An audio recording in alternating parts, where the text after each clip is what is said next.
నమస్తే, అందరూ ఎలా ఉన్నారు? నేను మీ రాజేశ్వరిని. ఏంటండి, ఎండాకాలం వస్తుందని తెగ బాధపడిపోతున్నారు కదండి. చెమట్లు, వేడి, అబ్బా తట్టుకోలేకపోతున్నారు కదా. ఎండాకాలం వస్తే ఎండలు తట్టుకోలేం, వర్షాకాలం వస్తే వర్షాలు తట్టుకోలేం, శీతాకాలం వస్తే చలిని తట్టుకోలేము. ఇప్పుడు ఇవన్నీ మనం తట్టుకోలేకపోతున్నాము. అది మీకు అర్థమవుతుందా? ఎండాకాలంలోనే ఒక స్పెషల్ ఉంది, అది మీకు కూడా తెలిసి ఉంటుంది. ఏంటంటే ఎండాకాలంలో ఫ్రూట్స్ అండి.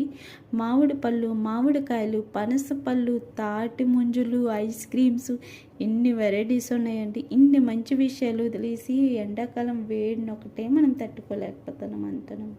అందుకే మంచిగా గుర్తుంచుకోయండి. ఇంకొక స్పెషల్ ఉంది, ఏంటంటే పిల్లలకి హాలిడేస్ దొరుకుతున్నాయి.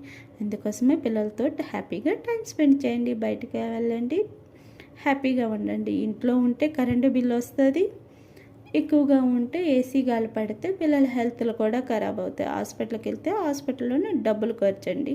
అందుకే బయటకు వెళ్ళి హ్యాపీగా ఎంజాయ్ చేయండి. ఈరోజు న్యూస్లోనే కూడా విన్నాను, ఎక్కువ కోపంగా ఉంటంట మనకి హెల్త్ ఖరాబ్ అవుతుంది. Thank you for watching. Please subscribe.